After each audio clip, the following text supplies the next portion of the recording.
Hello everyone, myself Dendra Chaudhary and I welcome you online platform Bansal Classes Odisha. So पिछली class तक हम geometrical optics पढ़ रहे थे। आज हम वहीं से वापस शुरू करते हैं ज्योमेट्रिकल ऑप्टिक्स में। हमने पोजीशन देखी थी apparent depth d upon mu relative. And what was the mu relative? Mu relative is mu of medium जहाँ से रे आ रही है और अपॉन म्यू टू यानी कि जहाँ रे आफ्टर रिफ्रैक्शन जा रही है। ठीक है, और इस पे एक क्वेश्चन भी किया था हमने। तो अब हम उसी में आगे देखते हैं। शिफ्ट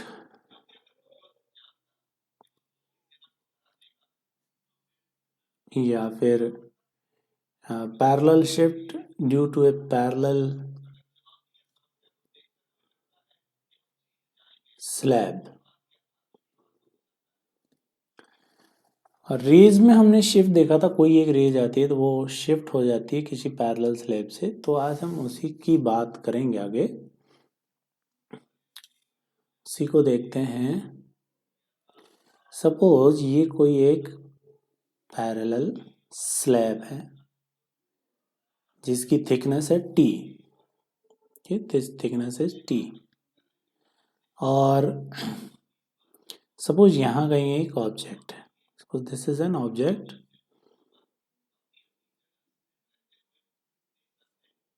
और इधर ऑब्जर्वर है कहीं पे और ये डिस्टेंस है डी। ठीक है, तो ये ऑब्जर्वर जो है, ये ऑब्जर्वर इसकी इमेज कहाँ पर देखेगा वही हमें निकालना है। तो सबसे पहले आप देखो कि यहाँ से एक रे जाएगी सीधी, यहाँ गिरेगी और क्योंकि इसका रिफ्रैक्टिव इंडेक्स म्यू है तो रे यहाँ पर कुछ, ये सपोज यहाँ पे नॉर्मल, कुछ नॉर्मल की तरफ मुड़ जाएगी ऐसे। तो ये कहाँ से आती हुई लगेगी हमको? यहाँ से। ठीक है, तो और ये हम जानते हैं कि जैसे ये मीडियम 2, ये मीडियम 1 से रे आ रही थी और अब 2 में जा रही है। तो ये हो जाएगा इस बार डी अपेरेंट, और डी अपेरेंट हमने देखा था क्या होता है, डी अपॉन म्यू रिलेटिव। तो डी अपॉन म्यू रिलेटिव यानी कि जहाँ से रे आ रही है वो है मीडियम 1 अपॉन जहाँ पे रे जा रही है which is medium 2, then this is mu d. Okay, तो अब रे यहाँ से इसको लगेगा, अगर ऑब्जर्वर इस स्लैब के अंदर होता है उसको यहाँ से आती हुई लगती, इतना इसमें अपेरेंट डेप्थ आ गई। अब जब रे वापस इस मीडियम से निकल के वापस एयर में जाएगी तो फिर वो नॉर्मल से थोड़ी दूर हो जाएगी। ठीक है, और इस बार वो कहाँ से आती हुई लगेगी? यहाँ से। ओके, तो यहाँ से आती हुई लगेगी। अब देखो, अब इंटरफेरेंस की सरफेस ये है, ये वाली सरफेस S2 इज इंटरफेरेंस और ये S1 का हमने पहले देख लिया, म्यू डी आया था। अब सरफेस के हिसाब से देखते हैं तो यहाँ से कितना होगा। तो पहली बात, इस सरफेस के लिए ऑब्जेक्ट कहाँ है? तो ऑब्जेक्ट है म्यू डी पे, यहाँ से रे आ रही थी उसके पास ऐसे और फिर यहाँ पर डेविएट हो गई ऐसे, तो म्यू डी से रे आ रही थी और अब यहाँ। तो अब अपेरेंट डेप्थ आपकी बन जाएगी ये वाली। हमने कहा था अपेरेंट डेप्थ वगैरह सब कहाँ से लेंगे? रिफ्रैक्टिंग सरफेस से। तो ये वाली कितनी होगी? तो ये वाली हो जाएगी आपकी वही डी अपॉन म्यू रिलेटिव। अब डी कितना है ऑब्जेक्ट का? तो ऑब्जेक्ट है यहाँ से, देखो ये है टी और है म्यू डी, तो ऑब्जेक्ट दूर है T plus mu D upon mu relative. Mu relative होता है जहाँ से रे आ रही है। अब आ कहाँ से रही है? इस सरफेस पे, तो वो तो म्यू से आ रही है ऐसे, और जा किस में रही है? में, तो म्यू अपॉन 1। सो ये हो जाएगा इस बार डी अपेरेंट, मतलब ये वाली लेंथ। ठीक है, तो डी अपेरेंट कितना है यहां से, बाई म्यू प्लस डी। तो यहां पर क्या हुआ कि इस ऑब्जर्वर ने देखा कि ये ऑब्जेक्ट है, ये ऑब्जेक्ट था रियल में, बट उसकी image due to two consecutive refraction यहां बन रही है, तो इसको बोला जाता है यहां पर शिफ्ट एस। तो एस अब हम फाइंड कर सकते हैं, एस कितना होगा, तो मुझे मालूम है कि ये लेंथ है डी प्लस टी, यहाँ से लेके H2 तक d प्लस टी, और उसमें से यदि मैं ये d अपेरेंट सब्ट्रैक्ट कर दूँ ये वाला, तो मुझे S मिल जाएगा। S will be plus T minus this d apparent, तो उसको रखिए यहाँ पे, शिफ्ट कितना आएगा, d plus T minus T d apparent इस t बाई d से d कैंसिल, एंड शिफ्ट आया यहाँ पर t into 1 minus 1 by mu. Okay,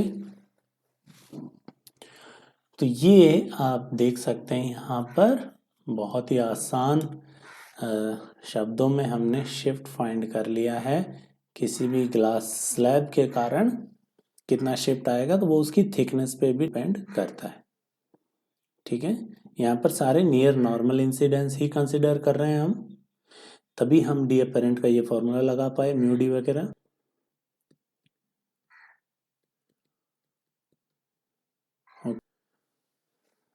सो अब इस शिफ्ट में आप देखें कि पहली बात में तो म्यू है यहाँ पर, mu of glass upon mu of air या फिर म्यू मीडियम, ग्लास जिस मीडियम में रखा हुआ है उसका म्यू। ठीक है, आप चाहें तो उसके हिसाब से भी सॉल्व कर सकते हैं, यही सॉल्यूशन आएगा। आप यहाँ पर ग्लास लें, म्यू ले लें, और यहाँ पर म्यू वन और यहाँ पर भी म्यू वन ले लें। ठीक है, तो इस प्रकार से ये शिफ्ट आएगा t into 1 minus 1 by mu. अब ग्लास के केस में ग्लास का म्यू आपको पता है कि एयर से ज्यादा होता है, if this is mu relative, अगर mu relative is greater than 1, अगर वो 1 से ज्यादा है, इट मीन्स यहाँ ग्लास है और बाहर एयर है, तो म्यू से ज्यादा होगा क्योंकि ग्लास 3/2 और एयर का 1, तो 3/2 और 1 यानी कि 1.5, दिस इज ग्रेटर देन 1। तो यहाँ पर S जो होगा वो पॉजिटिव, पॉजिटिव का क्या मतलब है कि shift in the direction of incident raise.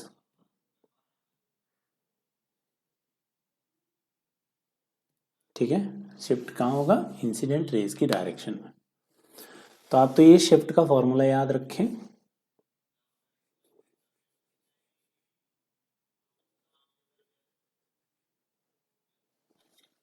और का भी है म्यू क्या है, mu glass upon mu medium. Glass के बजाय म्यू स्लैब ले लें, हो सकता है कि ग्लास के बीच में कोई स्लैब हो, है ना, ऐसा भी हो सकता है। मान लो चारों तरफ ग्लास और बीच में थोड़ी सी गैप हो, तो वो एक स्लैब की तरह बिहेव करेगा। ठीक है, उसकी वजह से भी शिफ्ट आएगा, बट यहाँ पर शिफ्ट आएगा, सिर्फ डेविएशन नहीं आएगा रेज में, ये भी ध्यान रखना। तो शिफ्ट यहाँ पर नेगेटिव होगा, मतलब अपोजिट डायरेक्शन में, if mu relative is less than 1। ठीक है, तो ये भी आप ध्यान रखना। अब इस पे एक क्वेश्चन करते हैं।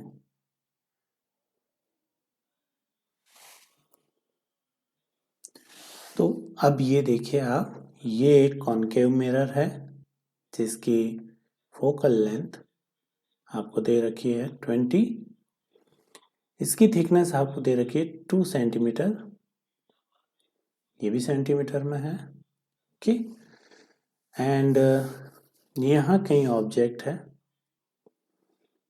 और ये स्लैब ऑब्जेक्ट और इसके बीच में कहीं भी हो सकती है, मुझे नहीं पता, चलिए ले ही लेते हैं कि कहाँ पर है, तो ये है यहाँ से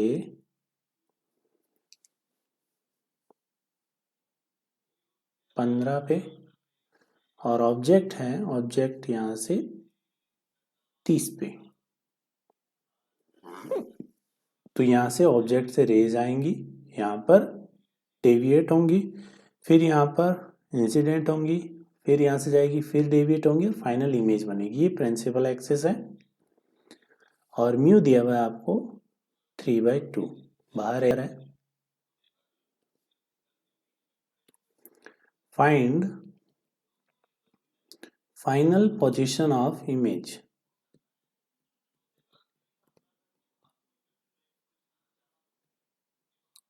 आप अपनी स्क्रीन पॉज करें और इसका सॉल्यूशन निकालें। चलिए इसको सॉल्व करते हैं अपन।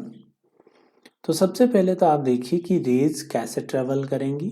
तो रेज यहाँ पर इस ऑब्जेक्ट से ऐसे निकलेंगी, यहाँ पर इसके अंदर कुछ डेविएट होंगी, फिर ऐसे जाएंगी, क्योंकि नेट डेविएशन तो 0 होगा।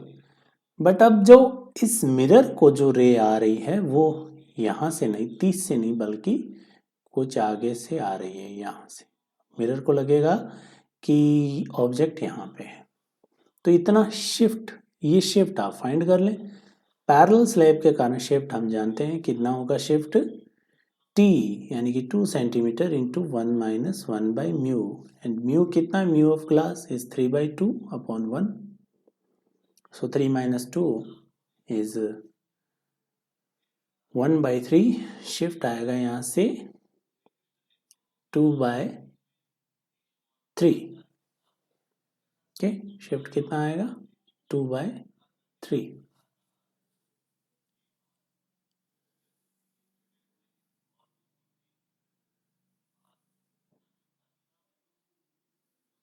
ओके, तो अब ये ऑब्जेक्ट यहाँ नहीं बल्कि यहाँ पर है, और उसमें इतना शिफ्ट आएगा।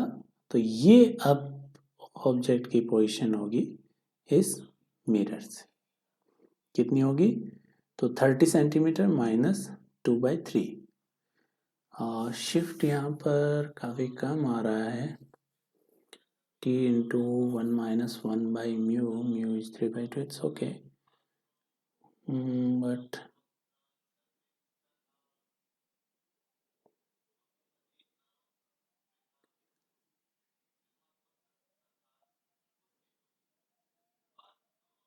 चलिए इसको थोड़ा सा अल्टर कर लेते हैं। इसको हम म्यू को 4/3 कर लेते हैं ताकि कुछ अच्छा आंसर आए, और इसको कर लेते हैं हम 8 सेंटीमीटर। तो फिर शिफ्ट कितना आएगा,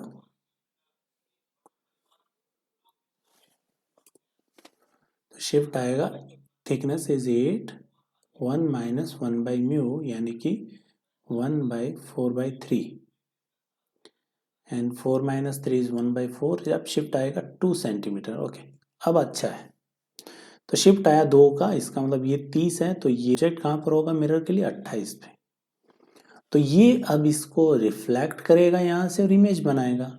तो अब हम यहाँ पर लगाएंगे mirror formula, 1/v plus 1/u equals to 1/f।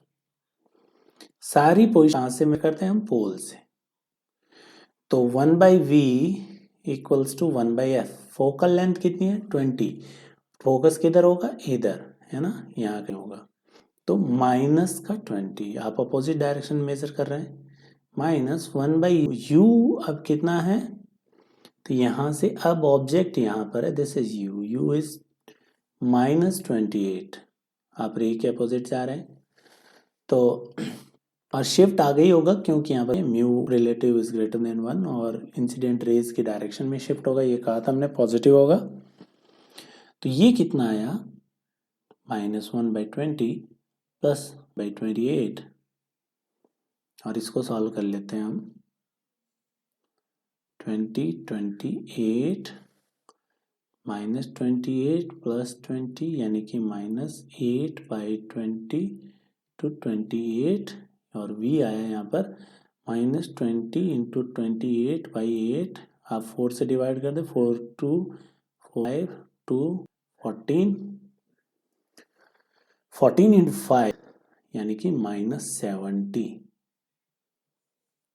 अब देखो, अब ये यहां से रेज को रिफ्लेक्ट करेगा और ये तो चाहता है कि रेज कहाँ जाके मीट करे, 70 पे। कहाँ मीट करे, 70 पे। रिफ्लेक्ट होने वाली रे 70 पे मीट करे। बट अब क्या होगा कि ये जो बीच में स्लैब आ गई ये फिर से इस इंसिडेंट रे को शिफ्ट कर देगी, और म्यू अगर ग्रेटर देन 1 है तो ये इंसिडेंट रेज की डायरेक्शन में शिफ्ट करेगी। तो इमेज जो 70 पे बन रही थी उसको ये आगे शिफ्ट कर देगी। कितना शिफ्ट कर देगी, तो 2 सेंटीमीटर से।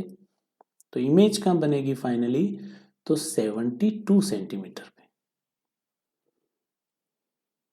ठीक है, तो ये स्लैब के क्वेश्चंस ऐसे ही किए जाएंगे। बहुत ही आसान एग्जांपल लिया हमने।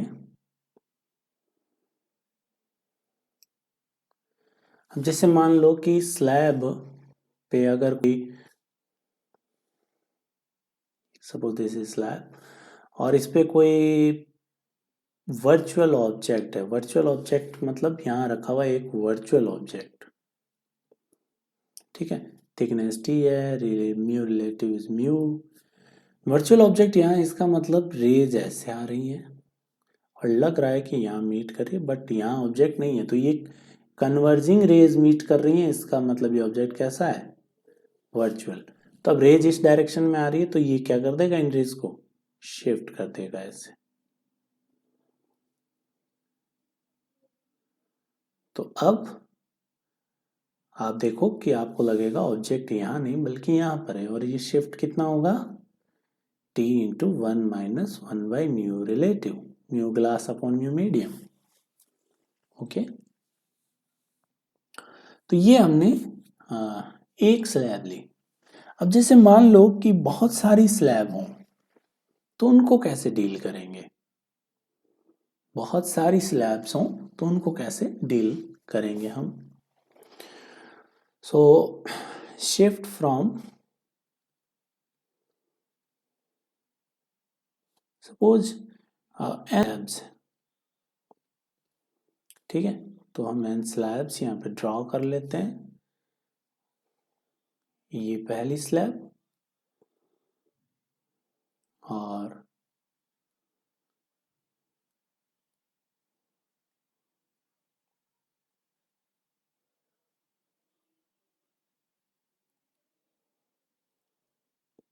ये दूसरी स्लैब इसके साथ एकदम अटैच्ड। ठीक है, तो चलिए दो को ही करते हैं एक बार। तो क्या करेंगे, एकदम अटैच्ड है, इसका μ1 है, इसका μ2 है, और मान लो अगर कोई तीसरी स्लैब होती है यहाँ पर μ3 की, और थिकनेस t1 t2 t3 ऐसी होती है, और यहाँ ऑब्जेक्ट होता, तो क्या होता है, एक रे सीधी जाती, चलिए, फिर ये रे जाती μ1 के करस्पॉन्डिंग, ये शिफ्ट होती, फिर μ2 के करस्पॉन्डिंग शिफ्ट होती, फिर μ3 के करस्पॉन्डिंग शिफ्ट होती। बाहर सपोज एयर है, बाहर जो भी मीडियम है, आप इसमें ऐसा कंसिडर कर लीजिए कि बाहर जैसे मान लो एयर है, तो मैं मान लेता हूं कि इन लेयर के बीच में हल्की सी एयर की फिल्म है। ऐसा आपको मानना पड़ेगा, तब आपका एग्जैक्ट सॉल्यूशन आपको मिल जाएगा, और नहीं तो आप इसको डिराइव करते रहेंगे, परेशान होंगे। तो अगर मैं मान लूं कि यहां पर एक हल्की सी फिल्म है, थिन फिल्म ऑफ एयर, तो लिए अब बन हो गया कि नेट शिफ्ट कितना होगा, तो shift 1 plus shift 2 plus shift 3। तो नेट शिफ्ट इज, शिफ्ट 1 कितना आया, शिफ्ट 1 आया आपका t1 1 minus 1 by μ1 upon mu medium, या फिर आप μ1 रखना है μ1 रख लो, plus t2 1 minus 1 by μ2 plus t3 1 minus 1 by mu. Air ले रहा हूँ तो इतना शिफ्ट आएगा। ठीक है, सो यहाँ से अब हम एक इसी फॉर्मूले को यूज करके, अगर एंड स्लैब्स हो जाए तो आप सबके कारण आराम से शिफ्ट निकाल सकते हैं। जैसे मान लो कि यही आपकी 3 स्लैब्स हैं, इन्हीं को हम थोड़ा और देखते हैं।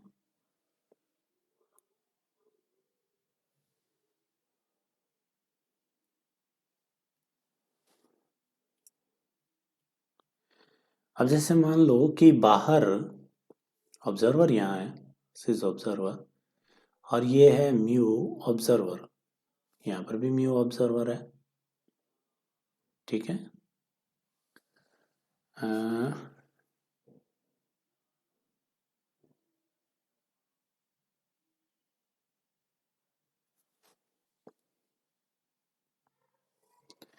नहीं ये ऑब्जर्वर नहीं है, ये ऑब्जेक्ट जिस मीडियम में रखा हुआ है, सपोज ऑब्जेक्ट यहाँ पर है, ये है μ2, ये μ3 एंड दिस इज μ4, और ये थिकनेस यहाँ से यहाँ तक की है ऑब्जेक्ट की T1, this is T2, this is T3, this is T4, और यहाँ पर है ऑब्जर्वर, सपोज यहाँ पर ऑब्जर्वर है और ये है थिकनेस T5। तो अब इस ऑब्जेक्ट की पोजीशन ऑब्जर्वर को कैसे दिखेगी, यहाँ पर मीडियम है μ1। तो अब देखिए, इससे सवालों को सॉल्व करने के लिए आप मान लीजिए इमेजनरी कि ये भी एक स्लैब है थिकनेस T1 की, और यहाँ पर ऑब्जेक्ट है। तो अब इस स्लैब से जो रेज जाएंगी वो यहाँ पर डेविएट होंगी, तो यहाँ पर, फिर यहाँ पर डेविएट होंगी, फिर यहाँ पर डेविएट होंगी, और फाइनली फिर ऑब्जर्वर को नजर आएंगी। तो नेट शिफ्ट कितना आएगा, या फिर फाइनल पोजीशन कैसे लिखेंगे ऑब्जर्वर इमेज की, तो उसके लिए सिंपल सॉल्यूशन मैं आपके लिए लिख रहा हूं कि position of image with respect to observer upon mu observer equals to T1 upon μ1 plus T2 upon μ2 so on, जितनी भी स्लैब्स हैं Tn अपॉन फॉर्मूले से आपको की पोजीशन मिल जाएगी ऑब्जर्वर के रेस्पेक्ट में। Position of image with respect to observer is equal to mu observer into this. तो अब ये कैसे आया, ये बड़ी विचित्र सी बात है, ये कैसे आया। ठीक है, तो बहुत आसान है, आप पिछला वाला फॉर्मूले से करेंगे। आप हर जगह अंदर यहाँ पर क्या मान ले, ये तो ठीक है, यहाँ पर तो μ1 है ही, यहाँ क्या एक यहीं पर मान लें स्लैब, यहाँ पर आप म्यू ऑब्जर्वर, जिसमें ऑब्जर्वर बैठा उसकी एक फिल्म मान लें, थिन फिल्म, यहाँ पर भी मान लें, यहाँ लें, और यहाँ तो है ही, और उस हिसाब से आप यहाँ पर 4 स्लैब हैं, 1 2 3 और 4, चारों के कारण शिफ्ट लिखें। ठीक है, और शिफ्ट लिखने के बाद जैसे मान लो ऑब्जर्वर की पोजीशन यहाँ आई, ऑब्जेक्ट यहाँ नजर आ रहा, तो ये इमेज शिफ्ट इतना हुआ, ये शिफ्ट आपको मिल जाएगा। ठीक है, T1 upon T1 into 1 μ1 into mu observer लिखेंगे आप, plus T2 into 1 minus mu observer upon μ2, यही तो शिफ्ट होगा S1 S2, ऐसे जोड़ते जाएंगे।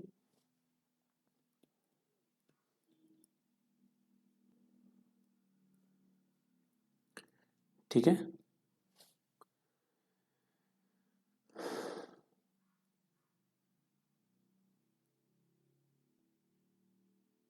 ठीक है, ऐसे करते जाएंगे, उससे आपको शिफ्ट मिल जाएगा।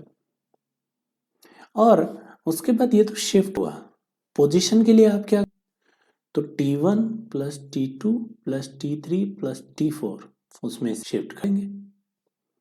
तो position of image with respect to observer, उसमें उसको कैसे मिले, T2 plus T3 plus T4, और उसमें से ये आप शिफ्ट पूरा हटा दें, तो T1 कैंसिल, बचा क्या यहाँ पर, T1 into mu naught upon mu one, T2 into mu naught upon mu two, ऐसा ही मिला। और इधर क्या मिला, ऑफ इमेज, कहाँ से, ऑब्जर्वर देख रहा है वहां से, ऑब्जर्वर को कहाँ नजर आएगी उसकी।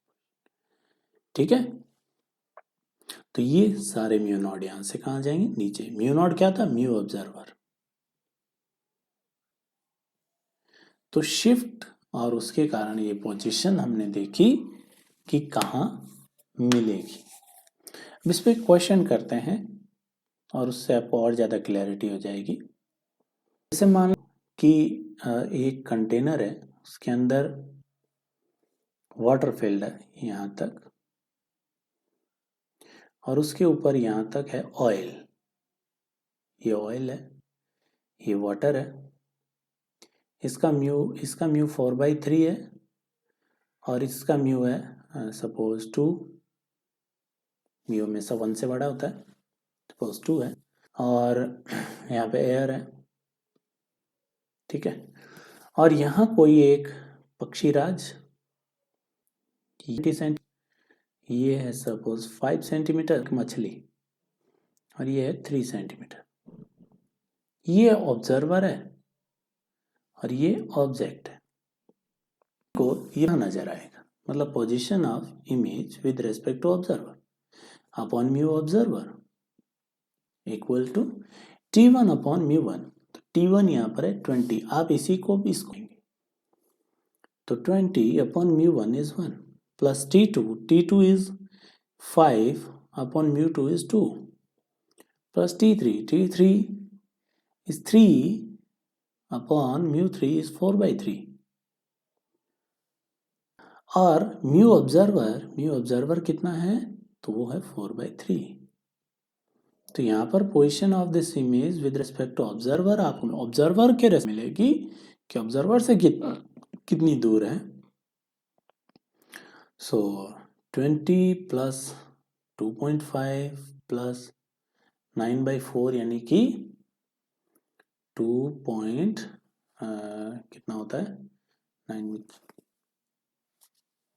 2.25 इंटू, और ये 4/3 चला जाएगा उधर, सो 24.75 इंटू 4/3। ये यहाँ पर, यहाँ से ऑब्जर्वर मतलब इसको अपने ऊपर, इतना ऊपर ये दिखेगा, कौन, ये परिंदा।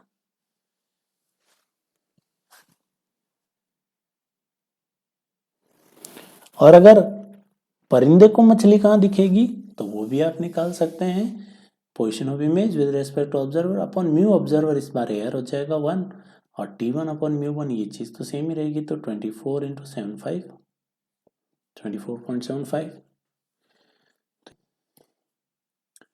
तो है ये 20 और 5 25 और 3 28 पे, लेकिन नज़र कहाँ आएगी 24.5। तो ये शिफ्ट हो गया ना कहीं। अब मल्टी लेयर से शिफ्ट हमने देख लिया कि कैसे फाइंड करना। तो एक ही फॉर्मूला आपको याद रखना है, position of image with respect to observer not object upon mu observer equal to T1 upon mu one. जितनी भी डिस्टेंस है उनको आप एक स्लैब मान लें, और इसको सॉल्व करेंगे तो आपको मिल जाएगा। ठीक है, अब इसमें भी एक बड़ा क्वेश्चन बनता है। सपोज कि एक टैंक है,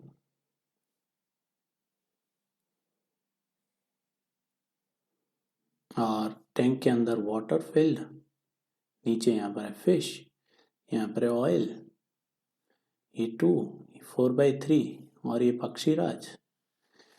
अब पक्षीराज नीचे आ रहे हैं, ठीक है। पक्षीराज है 20 पे अभी, ये 5 है, मछली यहाँ पर 3 सेंटीमीटर पे है। पक्षीराज नीचे आ रहे हैं विद वेलोसिटी 2 मीटर पर सेकेंड से, और ये फिश यहाँ पर स्टेशनरी है। तो वेलोसिटी ऑफ इमेज, या फिर यहाँ पर इमेज किसकी बनेगी, पक्षीराज की, as seen by fish।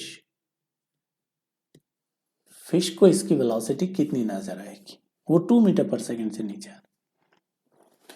तो भैया सिंपल सी बात है, वेलोसिटी होती है rate of change of position, और पोजीशन ऑफ इमेज यानी कि this bird with respect to this fish upon mu observer, ये हम जानते हैं T1 upon mu1, T2 upon mu2 plus T3 upon mu3।